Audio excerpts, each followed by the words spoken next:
How's it going, my good peoples? Hope everyone's doing well as usual.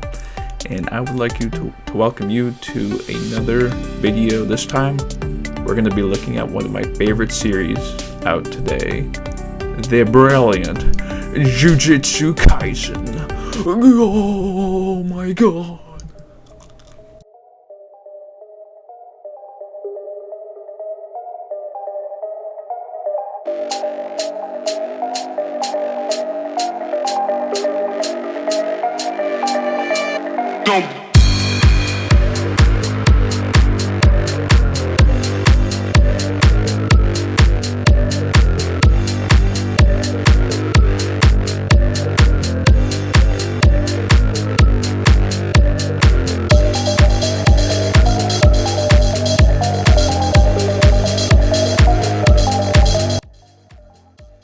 Jujutsu Kaisen is by Gege Akutami.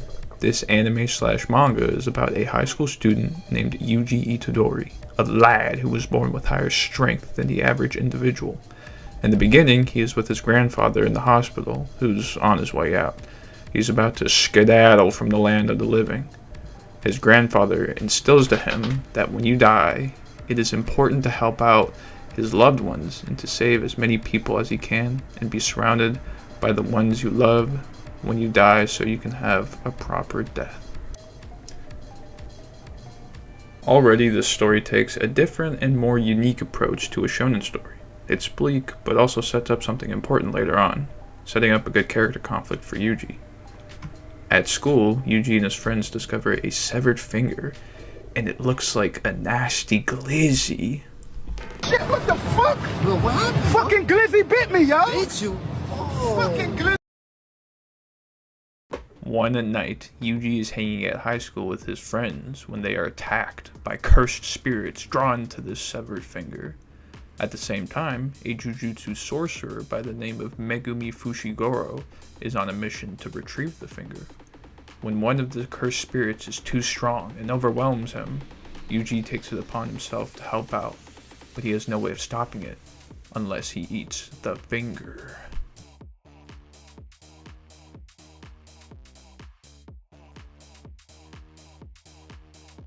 This finger is later revealed to be one of the 20 fingers that belong to the strongest curse to ever live, Ryomen Sukuna, once a man who would later become a cursed spirit with 4 arms and 2 mouths, was alive thousands of years ago wreaking havoc during the golden age of Jujutsu. No sorcerer was strong enough to defeat him. He was slapping sorcerer booty left and right, giving them the old 1-2 buckle my shoe. Even in death, he would live on as a cursed object, which are his fingies. Once Yuji eats the finger, he is able to defeat the spirit with his newfound strength. Unfortunately, this means Sukuna has a new host and is back to wreak havoc with this new body of his. However, a sorcerer by the name of Satoru Gojo comes in to easily defeat Sukuna, giving control back to Yuji's body, but he falls unconscious. Yuji later wakes in a strange room filled with talismans and sitting in a chair with his hands tied behind his back, and the strongest sorcerer of the modern era sitting right in front of him, Satoru Gojo. He gives him a choice. Either Gojo kills Yuji right now to keep Sukuna from getting a chance to be resurrected to his former glory, because once Yuji dies, Sukuna will die too. Or he trains Yuji to become a Jujutsu sorcerer to control Sukuna and ultimately die later once he has consumed the rest of Sukuna's fingers. A pretty bleak ultimatum, but one that is new and refreshing and has some real stakes for the protagonist, Yuji. And that is how the series begins.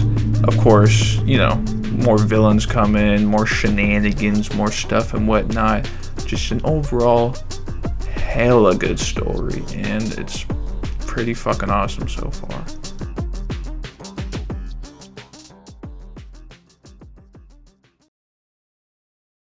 The characters in Jujutsu Kaisen harness their power from cursed energy, and there are these entities called cursed spirits that spawn from cursed energy, a byproduct of human negativity.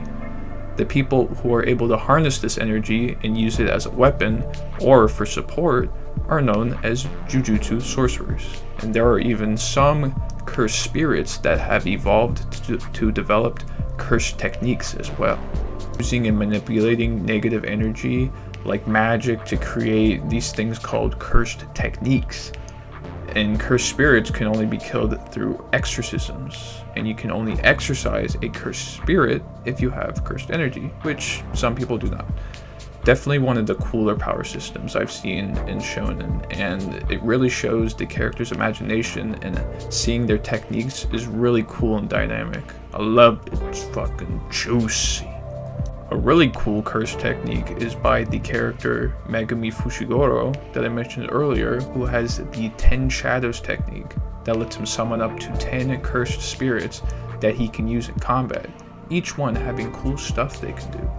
Or one of my favorites from the characters, Suguru Geto, who can also do a sort of summoning, but he can pull from thousands of cursed spirits he's absorbed. And the only way he could have absorbed them was through beating them in combat.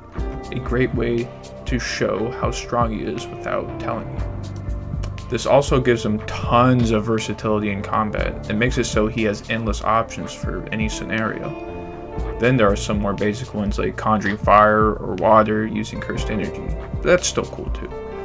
There is a Jujutsu Society that categorizes sorcerer and spirits in grades 1 through 4, where 4 being weak, 3 is not bad but a pushover, 2 will be some trouble but won't be that hard, 1 is a problem but if you give it your all you can probably exercise it, and then lastly there are special grades which are dangerous, like run on sight.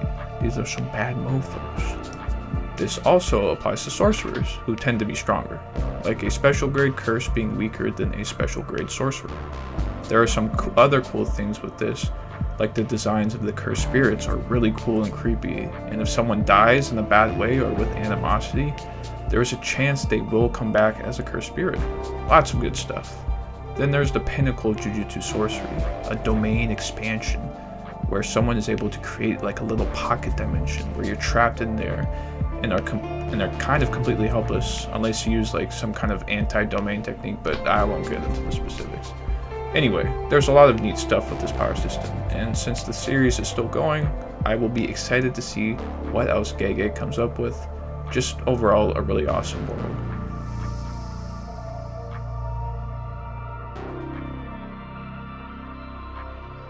Yuji Itadori is a fantastic protagonist, like one of the best I've ever seen. I would be ballsy enough to put him up there with the Guts and Thorfinn, like the pinnacle of anime manga protagonist. I'm gonna say it, he's up there. He deserves it. Man's been through a lot in the story, and seeing his growth is truly sensational.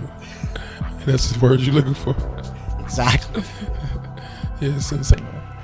There has been not one single annoying character in the story so far. Like, everyone has been pretty damn enjoyable to watch, from both the heroes and the villains.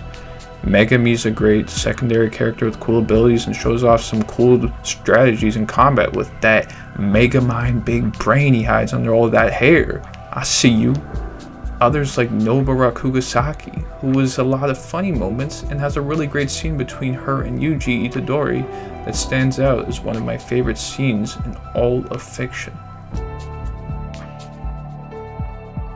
And then there is the great and legendary Bestofrendo Todo.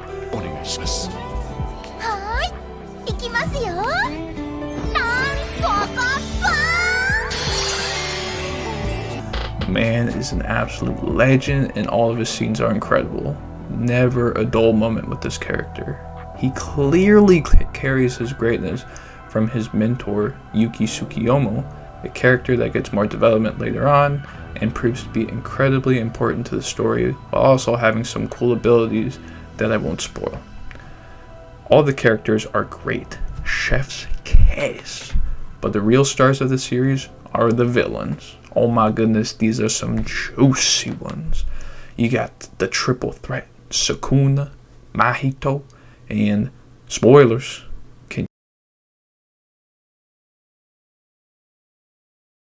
Kenjaku. who all pose legitimate and real threats to the protagonists. They are no pushovers. One of them being Mahito, who completely breaks down and changes Yuji as a character through some absolutely devious actions. And Kenjaku, who has big plans and is a clever and dangerous bastard. Then of course there is Sukuna, who really brings the muscle with his presence every time he is on the screen or page. Dude does not skip a beat. I have never seen an antagonist this terrifying and threatening in shonen. There was just something different about this goober. And I ain't forgetting about Hanami, Jogo, and Dagon. They were great as well, with really cool designs and great voice actors for the anime.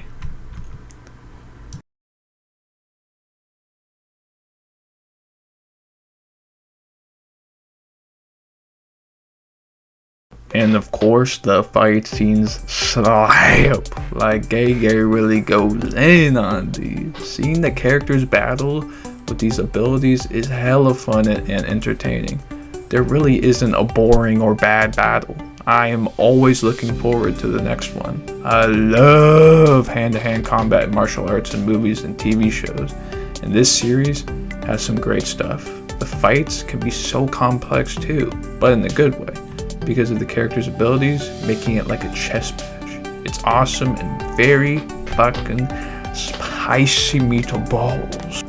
Honestly, if you like anime, manga, or even just getting into it, this is a great place to start. Highly recommended. The series has actual stakes. Like, there are times where I'm not even sure a character is going to make it out of a situation alive. People actually die. Even the main characters die. It's crazy. Rarely is a shonen this childlike to have characters you grow with and then just have them gone like the next scene.